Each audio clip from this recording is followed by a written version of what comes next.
Salve Maria! Estou aqui na Igreja São Gertrudes, em Cincinnati, St. Gertrude the Great, com o novo bispo, Dom Rodrigo Ribeiro da Silva.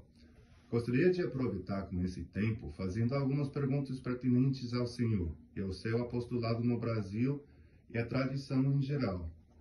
Então, uma das perguntas, a gente fez uma série de perguntas para ver como vamos começar agora. O Senhor foi sagrado aqui ontem, na festa de São Miguel Arcanjo. Muitos no Brasil lembramos quando se chamava o Senhor de Irmão Miguel. Qual é a razão que foi escolhida essa festa para a sagração e qual é o significado para o Brasil? Bem, um bom dia, boa tarde, boa noite a todos aqueles que nos assistem de algum horário, não? Essa questão do dia da festa de São Miguel foi a escolha principal do bispo Dolan. Foi ele quem escolheu essa data, né? Que, claro, coincide também com o meu nome de religioso. Eu fui monge beneditino durante alguns anos e escolhi esse nome, né, de Miguel Maria em honra a São Miguel e Nossa Senhora. No meu brasão também episcopal tem homenagens a Nossa Senhora e também a São Miguel Arcanjo. Tenho grande devoção a São Miguel e para mim, foi uma grande notícia quando o Monsenhor Dolan havia escolhido essa data do 29, né, de setembro, que a consagração se daria na festa de São Miguel, e foi uma alegria. Mas não foi nada planejado ou preparado, foi a divina providência quem organizou tudo isso. Começamos os tratativos já no mês de julho com o bispo Dolan. No Brasil, nós estávamos nos organizando para poder recebê-lo, né, para fazer as confirmações e também dar as ordens menores aos nossos seminaristas. E estávamos providenciando um lugar, um espaço que íamos alugar, que vai ser inclusive o lugar atual onde será o primeiro congresso adventista no Brasil. E em julho nós ligamos para Monsenhor Dolan para acertar os detalhes da viagem, e foi aí que Monsenhor Dolan anunciou que não iria mais viajar a atender as missões, sobretudo no Brasil também, em outros países. E foi da onde surgiu toda essa conversação e tratativa da sagração episcopal, e algumas semanas depois ele havia decidido que seria nessa data de São Miguel Arcanjo. Creio que ele preferiu adiantar um pouco as coisas por causa também da pandemia. Nós somos abertamente contrários à obrigatoriedade, né, da vacinação, e todas essas exigências governamentais de passaporte sanitário iriam dificultar cada vez mais as viagens. Então penso que o bispo Dolan decidiu adiantar um pouco e escolheu essa grande festa no mês de setembro. Muito bem. Também agradecemos essa festa e essa oportunidade. Então, o bispo da ordenação sacerdotal do Senhor, Dom Williamson, expressou publicamente que tem dúvidas sobre a prudência do Senhor para ser um bom bispo. Tem um pouco polêmico. Porém, sacerdotes muito perto de Dom Williamson, por exemplo, Padre Trencado, eles dizem que o Dom Williamson foi imprudente nos comentários que fez sobre a nova missa. Vários outros assuntos também, como a vidente e coisas por aí. Mas por que será que ele tem essa dúvida sobre o Senhor, quando os próprios padres perto dele têm a mesma dúvida sobre ele? Eu fiquei sabendo que ele deu uma entrevista recentemente a um canal da Resistência, aí, creio, no Brasil, comentando um pouco sobre a consagração episcopal, né, que foi ontem. O que eu tenho a dizer sobre Dom Williamson é que, na época que eu estive na Resistência e que participei desse grupo, desse movimento, digamos assim, eu achava que era um grande bispo, né? Todo mundo acreditava nisso, que era um herói, um guardião da fé, a exemplo de Dom Marcelo Lefebvre. Então, por isso que na época eu o convidei para fazer a minha ordenação sacerdotal. Porém, depois, né, estudando um pouco melhor a questão e conhecendo a pessoa do Don Williamson, pois Don Williamson já é bem conhecido no meio tradicional, sobretudo no meio sedevacantista, e aqui nos Estados Unidos, que foi onde ele criou mais problema, né, para os americanos. Don Williamson, infelizmente, virou, não sei como dizer, mas podemos dizer isso, não é referência nenhuma em matéria de prudência. Ele quase arruinou, por exemplo, a congregação que ele fazia parte com suas declarações. Na época, quando ele estava na fraternidade, por exemplo, inclusive ele foi silenciado por causa dessas declarações sobre o Holocausto, né, e todas essas coisas que não tem nada a ver com a doutrina católica, são questões históricas, e que ele imprudente, né, de forma imprudente, deu entrevistas assim, né, falando sobre esses temas que não nos interessa, né. E outro problema também aqui nos Estados Unidos, por isso que ele é bem famoso, onde numa conferência ele recomenda, não é, uma senhora a nutrir a sua fé na missa nova, por exemplo, não é, ou toda uma defesa da missa nova, que a missa nova é válida, que o novo sacerdócio é válido, não é, ou seja, uma aprovação da seita modernista e conciliar. Don Williamson já tem todo um histórico de problemas, né? O episcopado dele é um desastre do começo ao fim, né? Tanto é que ele saiu da Fraternidade São Pio X e praticamente ninguém se interessou por essa causa dele. A resistência vai se acabando a cada dia, os padres estão saindo, né?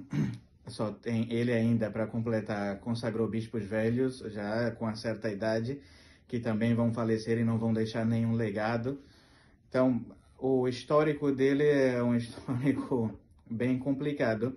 Então, para falar assim, não é, dar a opinião dele, falar sobre alguém, eu creio que ele não tem moral para isso, né? E não somente problemas doutrinais, como também vários problemas morais, que depois ficamos sabendo que existia nesse grupo chamado Resistência. Foi denunciado várias vezes por sacerdotes mesmo da Resistência e por pessoas de fora, e que virou um grande escândalo. Então eu acho que eles não têm envergadura nenhuma para falar sobre nada, nem sobre doutrina e nem sobre moral, muito menos sobre questão prudencial. Don Williamson é conhecido por suas imprudências. Muito bem. Então, falando sobre outro bispo da Resistência, só deixando claro que respeito eles, exemplo, Dom Tomás fez o meu casamento e cheguei a conhecer muito bem o movimento deles. Então, a próxima pergunta se trata de Dom Tomás e a relação que teve com ele. Dom Tomás de Aquino, o bispo do Mosteiro da Santa Cruz, acusa o Senhor de não obedecer a ele. Mas a tradição está de acordo que, como bispo, ele não tem jurisdição. Como monge beneditino, abade e bispo, ele não tem autoridade legítima fora do mosteiro dele. Quando Dom Galareto da Fraternidade pediu a obediência dele para não ser mais a abade ou a autoridade do mosteiro, o então sacerdote Dom Tomás parou de ajudar a fraternidade e reclamou: por que será que ele pede do Senhor obediência, mesmo que o Senhor não era da ordem beneditina e não sujeito à autoridade dele? Isso são histórias, são problemas antigos, mas também não deixam de ilustrar um pouco essa crise que nós estamos passando, inclusive crise nos movimentos tradicionais, onde cada um desses grupos dizem que são autoridade, ou que tem autoridade, ou que são a arca de salvação para muitos. Quem está no nosso grupo se salva, quem não está se condena. Toda essa confusão. Tanto Dom Williamson tem problemas com relação a isso, como também o Dom Tomás. Como o senhor bem falou, ele é prior do Mosteiro da Santa Cruz. Eu fui monge lá durante um tempo, e depois eu saí do mosteiro e fui para o seminário que o Bispo For, na época, estava fundando, recém-fundando. Então eu me desliguei do mosteiro e fui para o seminário, né, da Sociedade Sacerdotal dos Apóstolos de Jesus e Maria. Não sei se existe até hoje, mas na época eu fui para lá e então professei, digamos assim, durante 3 anos, obediência a esse instituto e ao superior desse instituto, que seria o Monsenhor For, né? Voltando para o Brasil, depois de minha ordenação, comecei a ter alguns problemas, sobretudo com relação ao apostolado, por causa dessa interferência do mosteiro, né? Ou do Dom Tomás. E então foi quando eu disse que, de fato, eu não devo obediência, nenhuma ao mosteiro, porque eu não sou monge, mas sim diretamente ao Bispo For. Então, ele é quem deve me mandar as ordens, e nós vamos ver, o que é possível fazer ou não. Sobretudo porque depois da minha ordenação eu praticamente fui abandonado, Eu tive que organizar as missões, os fiéis, todo o apostolado, e essas autoridades nunca se importaram comigo, nem me ajudaram de qualquer forma no apostolado. Então eu tive que trabalhar muito para poder organizar o meu apostolado, independente desses bispos, e mesmo de minha congregação na França, que nunca sequer me escreveu nada. O Bispo For nunca me mandou um e-mail, por exemplo, depois da minha ordenação, ou pedindo alguma coisa. Então, mais ou menos foi isso. E o que o senhor comenta aí sobre essa obediência também que o mosteiro devia, essa submissão que devia à fraternidade, quando eu cheguei no Mosteiro da Santa Cruz foi em 2012. Creio que esse episódio com o Monsenhor de Galarreta se passou anos antes, né? Contam os monges, eu não estava presente, mas que Monsenhor de Galarreta foi destituir o Dom Tomás, né? Alguns dizem que por problemas, psicológicos, não sei, ou problemas administrativos, que ele não conseguia governar o mosteiro, né? E então o destituiu e queria colocar um outro prior no lugar. E o Dom Tomás não havia aceitado, e por isso esse rompimento com a fraternidade São Pio X.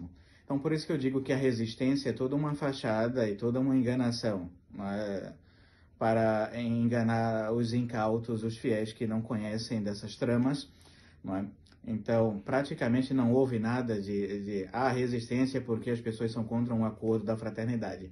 Tudo isso foi uma fachada. Esse foi um dos problemas pelo qual Dom Tomás se separou da Fraternidade São Pio X, que é um problema de obediência, ou seja, exatamente o que ele nos acusa, Dom Williamson me acusa de imprudente, é o pior dos imprudentes, e Dom Tomás de desobediente, ele não obedece nada. Então, cada um fala do que lhe compete.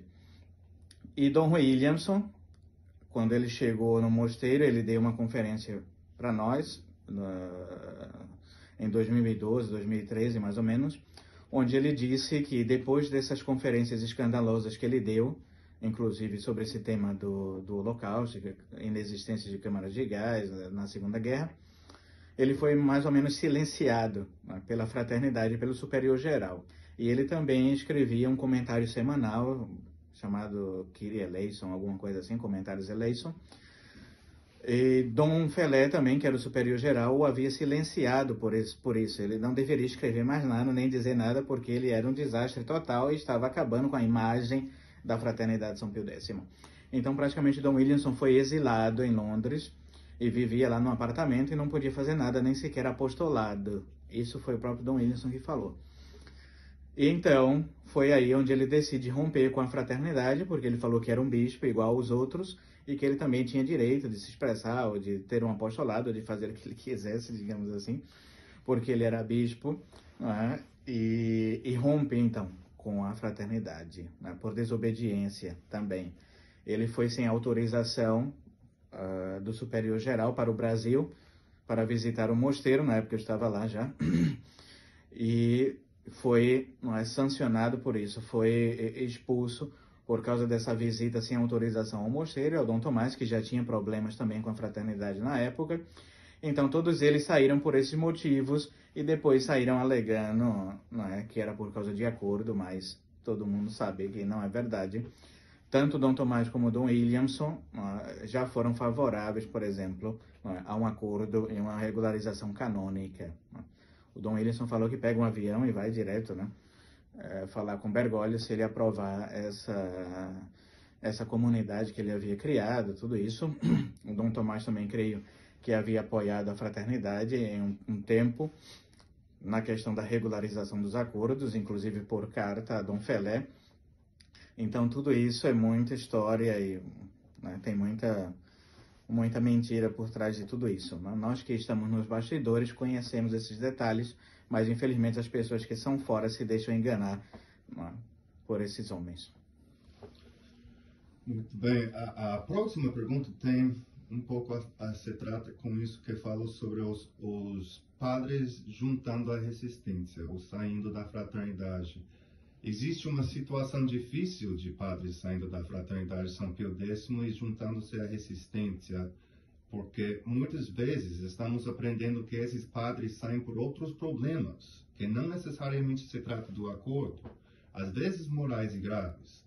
Temos o caso famoso do padre Abraham, que mora junto com Dom Williamson, do que eu sei, a última notícia que fiquei sabendo.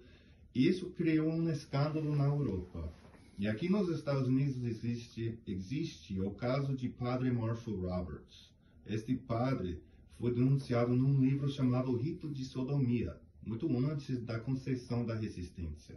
Ele foi expulso da capela da resistência na Flórida, a capela São Miguel Arcanjo, por ser descoberto pelos fiéis de ser um homossexual ativo. Estava cometendo sacrilégio dentro da igreja. A capela depois saiu da resistência e padre Roberts fugiu, banido do lugar. E agora trabalha com padre Pfeiffer. Então, tecnicamente não saiu da resistência também, não. Outra resistência, outras pessoas. Porém, existem casos de outros padres com problemas. Será que tem problemas desses padres morais no Brasil, ou coisa que se trata? E qual tem o papel de Dom Tomás Aquino em tudo isso? Como eu disse, né, a resistência a tantos problemas graves, doutrinais, né, como essa desobediência e essa resistência pública às autoridades legítimas, ao menos que eles consideram que são legítimas. E há também todos esses problemas que envolvem, não é, a fraternidade, e depois ficamos sabendo da resistência. Aqui nos Estados Unidos, eu creio que no começo do ano, ou foi no ano passado, mais ou menos, fizeram documentários e várias entrevistas sobre esse tema e publicaram coisas ruins sobre isso na Fraternidade São Pio X. Então, aqui nos Estados Unidos e, se eu não me engano, também na Europa, especificamente na França. E depois fizeram uma ligação, porque boa parte desses padres foram expulsos da Fraternidade São Pio X e migraram, foram aceitos pela dita resistência, por esse movimento, né, do bispo Williamson. Causou alguma surpresa, né, para todos. Como eu disse, né, muitos saem da Fraternidade São Pio X por desculpa. Né? É uma questão de acordo, eu sou contra o acordo da fraternidade, e vão para a resistência. Porém, estão saindo por outros motivos, seja por esses, da desobediência que nós falamos, ou por problemas morais também, de escândalos. E como a resistência não tem contato direto com a fraternidade, acaba aceitando esses padres sem nenhum critério. Né? Então, isso é um problema. Nós ouvimos vários casos, tem esses também, na França também eu ouvi casos assim, na América do Sul também eu ouvi vários outros casos de problemas esses, e creio que o que falta é um critério, né, de selecionar esses padres e de não sair recebendo todo mundo, né, sem credenciais. Acaba acontecendo isso. Porém, nem tudo é assim. Né? Eu ouvi dizer que, de fato, há um sacerdote desses que tem problemas, que vive com o próprio Dom Williamson atualmente. Né? Eu ouvi de padres que denunciaram isso publicamente, né, essa relação que havia. Eu cheguei a perguntar também ao Dom Williamson, ele confirmou que vivia com esse padre, né? E ouvi também no Brasil de áudios, ou seja, que ele é favorável a isso, né, de ter sacerdotes assim com problemas morais, né, de guardar esses padres, inclusive até padres que têm apostolado, né, ele permite até que padres tenham apostolado. E no Brasil também ouvi dizer que o Dom Tomás deu também uma entrevista a alguém, não sei, ou comentou com alguém, e que de fato que tinha um sacerdote na França também, que tinha esse mesmo problema e que vivia com uma família, e que, bem, não se deveria falar sobre essas coisas, sobre esses assuntos, porque ele já havia cumprido a pena dele, algo assim, então ele poderia voltar a trabalhar de novo com as famílias. Ou seja, me parece que não é só um problema, eles recebem essas pessoas porque não conhecem o histórico dessas pessoas. Eles recebem já sabendo quem são, não é? E apoiam, não é? Isso de alguma forma. Uhum. Então, infelizmente, vão ter sempre esses problemas recorrentes. Exatamente. Só o meu comentário sobre isso, porque eu fiquei sabendo um pouco sobre a situação ontem. Me parece interessante que ele denuncia bem forte o Senhor quando tomou a postura que tomou, mas ele está comentando, o Dom Tomás está comentando que não deveria falar ou denunciar esses padres com problemas sexuais. Ele disse da forma, tem coisas que não se deveria falar, ou não se deve falar. Então, me impressionou muito que está muito rápido a condenar o padre que se torna sedicantista, mas tem fotos aqui circulando nos Estados Unidos de Don Fo com esse padre Marshall Roberts. Nunca denunciaram ele, mas se denunciam os sedicantistas. Me parece estranho isso.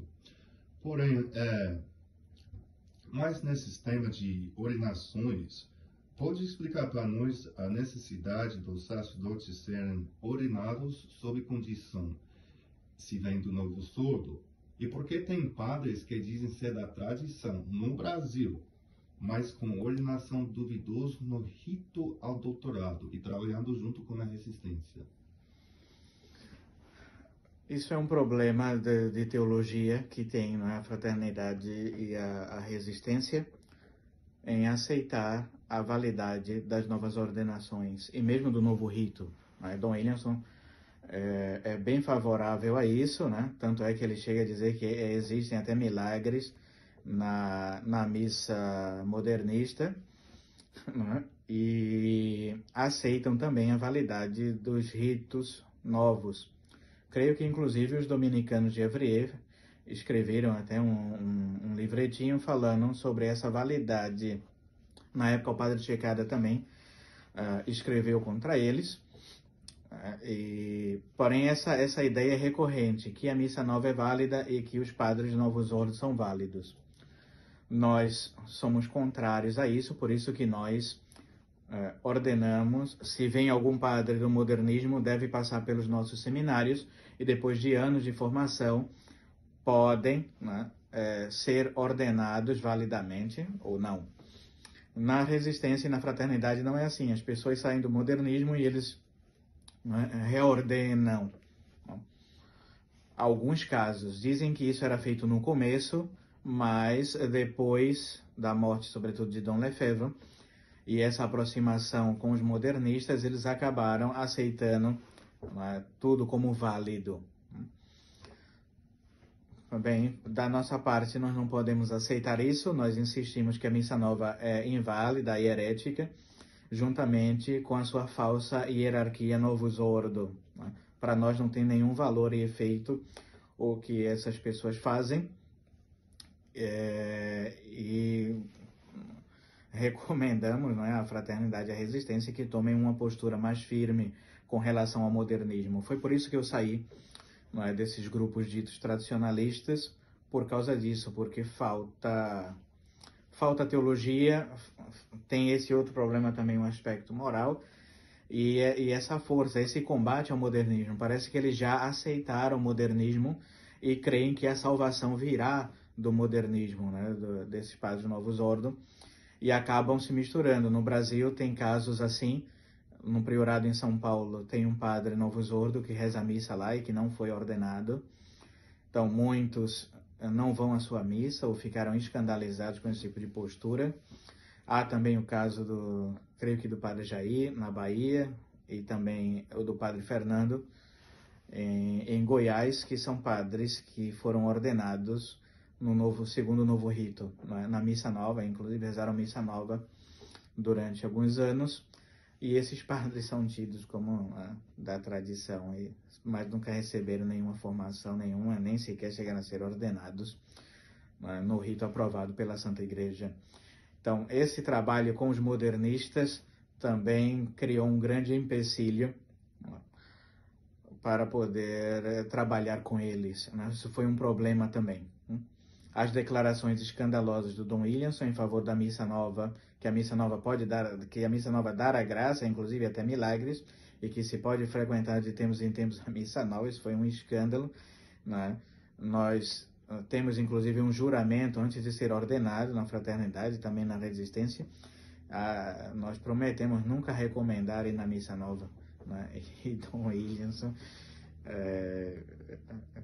dá esse tipo de declaração totalmente imprudente e aceita também os padres do Novo Sordo como válidos e tudo. Eu conheço de casos de sacerdotes que tiveram que insistir, por exemplo, com Dom Williamson, né, para serem ordenados no rito antigo, e Dom Williamson dizia que não, que eles eram válidos, que ele acreditava no sacerdócio deles, modernista, tudo isso. Então, esses grupos dito tradicionalistas são um desastre, né? E a cada dia as pessoas vão enxergando isso, os sacerdotes também, e vão abandonando esses grupos, né? Infelizmente. Muita contradição na resistência. Então, muitos católicos, eu percebi isso aqui nos Estados Unidos pelo menos, muitos católicos estão animados com a postura de Dom Vigano. Inclusive, eu vi no boletim aqui. Tem alguma esperança que ele ou outros clérigos rejeitem Bergoglio e aceitem a postura que a sede de São Pedro é vacante? O Dom Vigano, ele dá algumas declarações interessantes, né? Ele é uma testemunha, né, de que o modernismo é nulo, é inválido completamente, é uma falsa religião, é uma falsidade, tudo aquilo.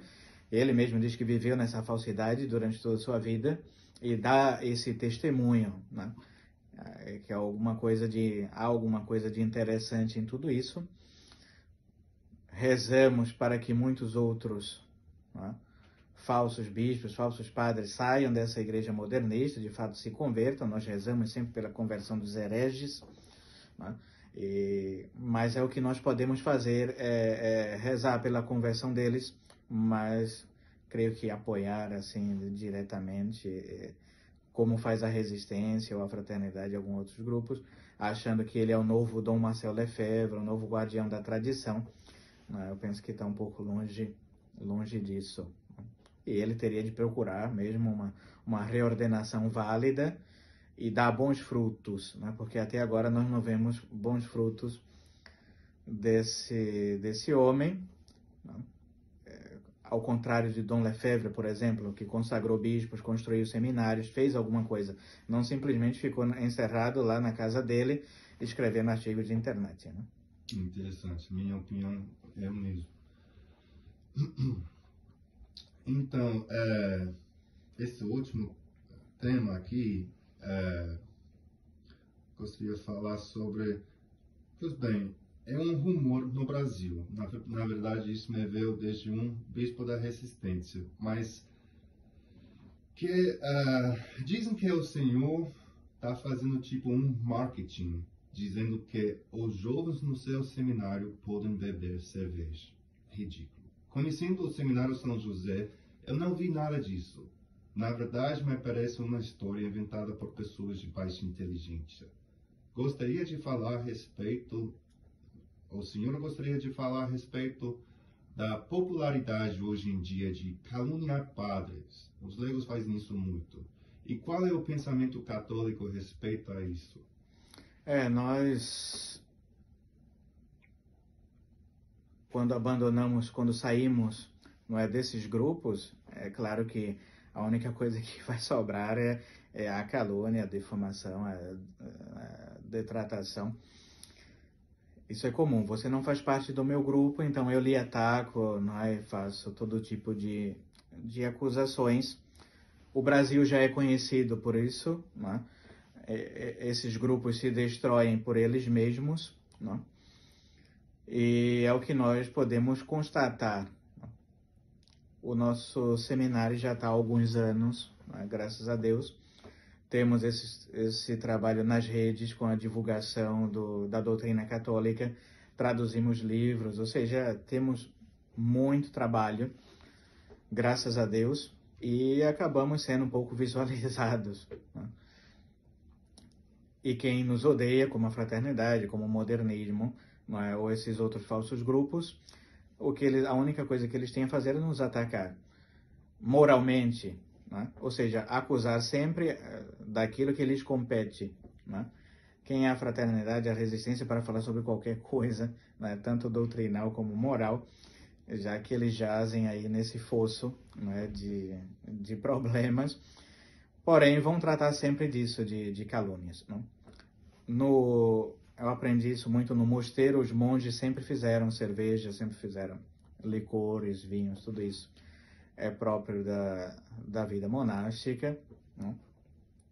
E nas grandes festas sempre havia vinho ou cerveja e uma comida assim sempre especial para marcar aquela festa. Era um dia diferente, né, dos dias de semana, então sempre o domingo nas festas se fazia uso disso, como aqui nos Estados Unidos também, em qualquer outro lugar católico, mas de fato alguns protestantes ou mesmo modernistas que não entendem essas diferenciações, claro, vão sempre, não é, criticar, mas a igreja nunca proibiu nada disso, pelo contrário, a igreja até, não é, fabrica e aconselha, não é, o uso moderadamente, não é,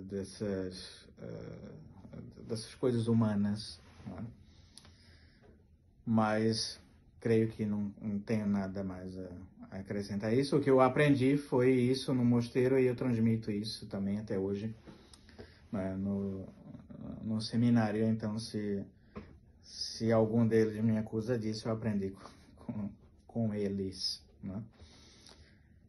Um outro problema também, creio que você falou, é isso, não há caridade no nosso meio. A caridade esfriou, como diz a Sagrada Escritura. Então, cada um, a única coisa que tem é sempre viver atacando um ou outro, ou olhando o trabalho que o outro faz. Mas isso é ruim, porque você acaba não fazendo nada. E é o que nós constatamos desses grupos, tanto da fraternidade como resistência. Eles não têm nenhuma visibilidade, ao menos no Brasil, aqui nos Estados Unidos também. Ninguém conhece, por exemplo, Monsenhor Zendejas, o trabalho que ele faz. Aqui, às vezes, a gente pergunta a resistência aí. Ninguém conhece essa pessoa. Na França também você não vê nada sobre eles. E o Brasil, muito menos. Então, essas pessoas que não trabalham ficam olhando os outros que trabalham e ficam sempre, não é, criticando, mas nunca fazem nada. Infelizmente, isso é normal. Normal. Então, vamos terminar com uma pergunta sobre o futuro. Quais são os planos do Senhor agora para as missões no Brasil e América Latina? Na verdade, acho que tem até no México. Sim. Com quais padres vai colaborar ou tem que colaboram com o Senhor? E que podemos esperar ver no Brasil com esse grande dom de ter bispo e seminário? Eu sempre pensei nisso, né? No futuro, e de ter sacerdotes válidos, né? E sacramentos válidos. Eu passei alguns anos viajando por todo o Brasil e fora do Brasil também, como missionário sou até hoje, e vi muito essa necessidade de ter um sacerdote. Tem missões que às vezes passamos a cada 2 anos, 3 anos, e as pessoas ficam sem os sacramentos, muitos morrem assim, né, infelizmente. E então sempre pensei nessa necessidade de ter novos padres, e um pouco como fez também Dom Marcel Lefebvre na França. Então, na França, em vários lugares, várias cidades, você encontra missas, sacerdotes ter centenas de padres na fraternidade lá na França, ou seja, você tem uma missa tradicional, tem os sacramentos, onde você vai, tem a Santa Missa. Então, sempre pensei nisso no Brasil, né, de em vários estados do país ter sacerdotes, ter missões, capelas. Então, o meu trabalho principal hoje é com a formação de novos padres, por isso a ideia do Seminário São José, que veio também do Bispo Dolan, e eu aceitei isso daí, e penso que a prioridade nossa vai ser do seminário. E nas férias dos seminaristas eu acabo meio que viajando e visitando algumas missões, inclusive agora alguns padres na Argentina também, e no México, dependem da nossa assistência, e vamos tentar nos organizar. Tenho contato também em outros países, mas a prioridade em si agora não vai ser tanto as missões, senão o seminário. Eu volto, na próxima semana eu já volto direto para o seminário para dar continuidade às aulas, às ordenações. Alguns vão receber a prima tonsura e ordens menores, que deveria dar ao Monsenhor Dolan, porém por conta dessa pandemia e de toda essa confusão, não pôde. Então eu voltando, já haverá confirmações, prima tonsura, ordens menores no seminário, e vamos seguir com as aulas, né? E se Deus quiser, em janeiro, aí eu vou começar já a fazer algumas viagens aí para atender outras famílias e outros padres também. Legal. Alguma última coisa, a última palavra para os fiéis antes de concluir? Bem, eu agradeço as orações de todos. Eu aceitei esse ofício, né, de bispo, mas por causa dos fiéis, desse pedido insistente, né, das pessoas, né.